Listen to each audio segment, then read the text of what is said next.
Hello, everyone. To put matters into perspective, there is a bit of movement in terms of players that are coming in to Manchester United. But on the other hand, it's not the names that we actually do want. But this is the reality of the transfer window. The players that were our top targets already have found a new club, and financially, Manchester United are not in the position to just go out and spend big money on one particular player. But the player that has been spoken about, David Ornstein, Fabrizio Romano, has given us a report and has said that we have inquired about Chelsea's Andrey Santos, who of course is a young Brazilian midfielder, wasn't part of the World Cup squad, but has been a player for Chelsea that has been able to fill a few gaps. It is difficult to get into a midfield that contains Caicedo and of course Enzo Fernandez, but he is not that type of player. He basically has both of the abilities but cannot fill one particular role. Now, a lot of players see him as a player that has a lot of potential.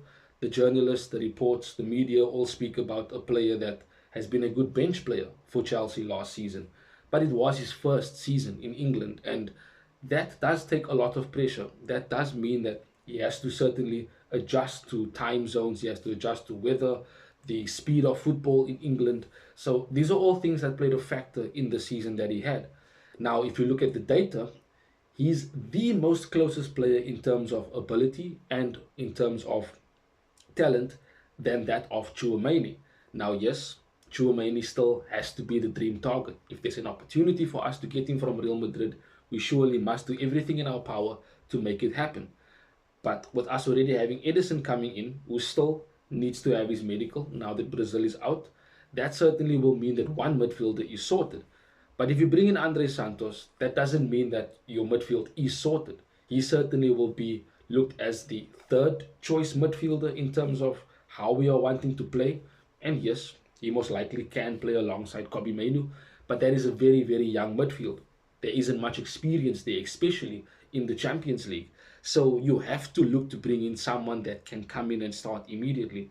And the reports continually look to leak out information inclining towards a Chouameni deal getting done.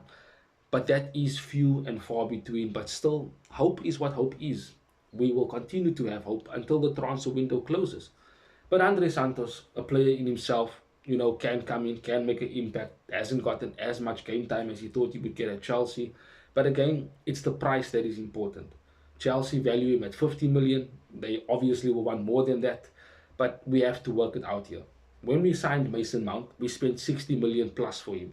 And it's been nothing but injuries, here and there good performances, but certainly not the player that we thought he was going to be. Now, do we make the same mistake again with Andre Santos? Do we trust him? Do we see that he can come in and make an impact?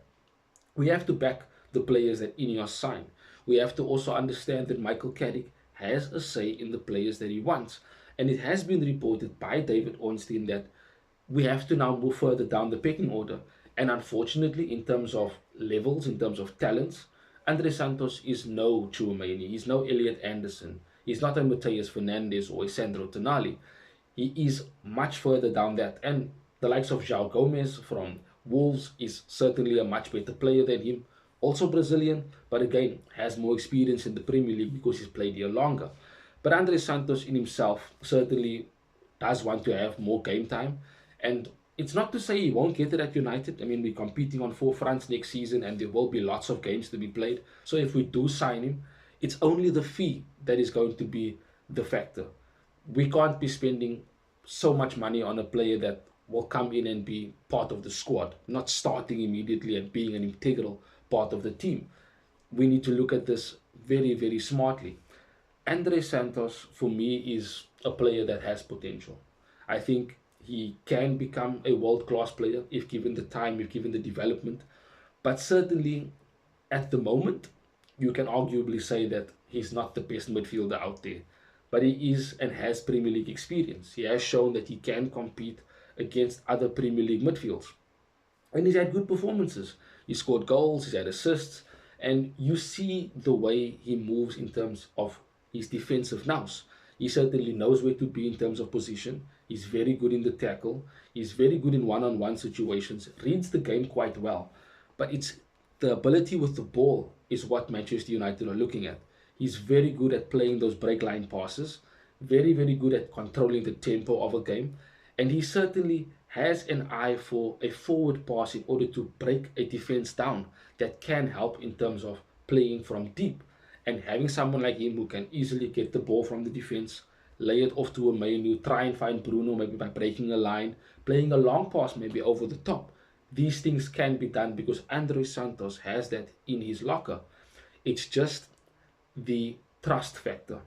Will he come to United? Will he certainly do what we expect him to do? Will he improve and become the player that we think he can become? These are all questions that can only be answered when he does sign and play for United. But at the moment, right now, it's nothing but an inquiry. We are just looking to see how much Chelsea want to sell him for. Is he available? Can we actually bring him in? Because we know Ugarte is going to be out for half of the season, so that in itself is a loss. And he was supposed to be sold, but that's not going to happen. And if we do bring Andrey Santos in, we must bring in another midfielder and a top midfielder. If it's not Chouameni, it has to be someone else that is of that similar level. Because we can't go into next season with Kobbie Mainoo, Edison, and Andrey Santos as a midfield behind Bruno. That's not good enough. We are going to struggle, especially against the bigger teams. And against the smaller teams, we could easily be outmuscled and outplayed because Mainoo is not the strongest physically. Neither is Andrey Santos. Yes, he is a bit more physical than Mainoo, but certainly no Chouameni or, of course, definitely not the Casemiro. So it is movement forward, but it is not 100% what we are wanting and what we need. We need to think about us building a squad. That is what Ineos and Michael Carrick are trying to do. You let me know in the comment section what you think about Andrey Santos, and do you think that he is a player that Manchester United should be signing right now with how the market is, and of course in terms of how expensive players are right now. Have a wonderful day further. Till we see each other again in the next one. Bye-bye, Red Devils. Thanks for watching. If you want more content on Manchester United, like, share and subscribe.